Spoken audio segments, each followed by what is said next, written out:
ذکر کیا نا کہ جو کمزور حدیثیں ہوتی ہیں فضیلت میں قابل قبول ہیں، تو یہ 15 شعبان کی جو رات کی فضیلت ہے اس سے متعلق بھی جتنی بھی روایتیں ہیں نا سب کمزور ہیں، یعنی اس بارے میں کوئی صحیح حدیث نہیں ہے،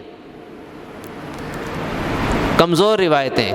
لیکن چونکہ وہ ہیں تعداد میں زیادہ، تو تعداد میں زیادہ ہونے کی وجہ سے علماء نے فرمایا کہ وہ قابل قبول ہیں، یعنی اس کی بنیاد پر ہم کہہ سکتے ہیں کہ 15 شعبان کی جو رات ہے اس میں عبادت کرنے کا ثواب بنسبت دوسری راتوں کی عبادت کرنے کے ثواب سے زیادہ ہوگا.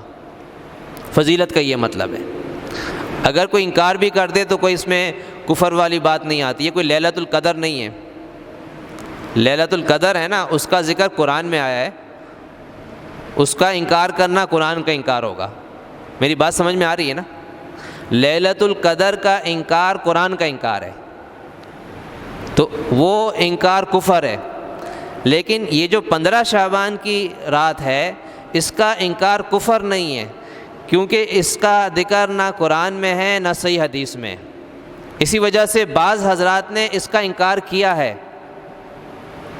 ہمارے بعض اسلاف اکابر علماء ایسے گزرے ہیں جنہوں نے فرمایا کہ اس رات کی کوئی حقیقت نہیں ہے، اور اسی فتوے کو سعودی عرب کے علماء نے بھی لیا ہے.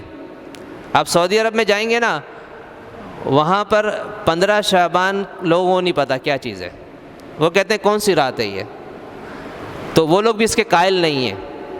وہ کہتے ہیں کہ اس بارے میں کوئی مستند حدیث نہیں ہے اس لیے ہم نہیں مانتے اس کو. تو اگر کوئی انکار کر دیتا ہے تو یہ کوئی بڑی بات نہیں ہے. لیکن ہمارے بر صغیر کے علماء وہ اس کو مانتے ہیں.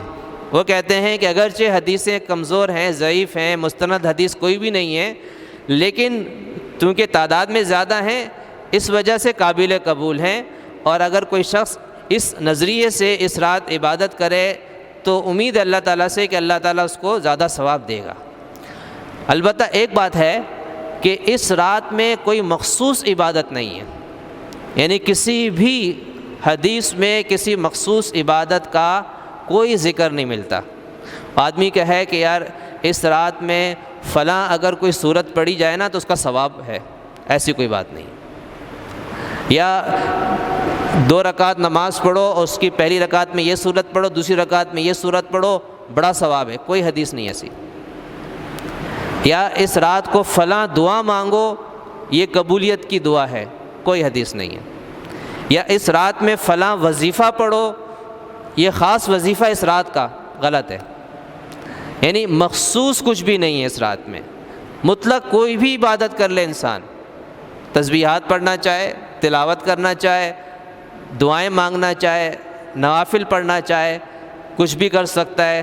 یعنی کوئی خاص کر کے نہ پڑھے، جو عبادت بسہولت کرنا چاہے کر لے، تو یہ فضیلت اس کو حاصل ہو جائے گی کہ اس کو ثواب زیادہ ملے گا.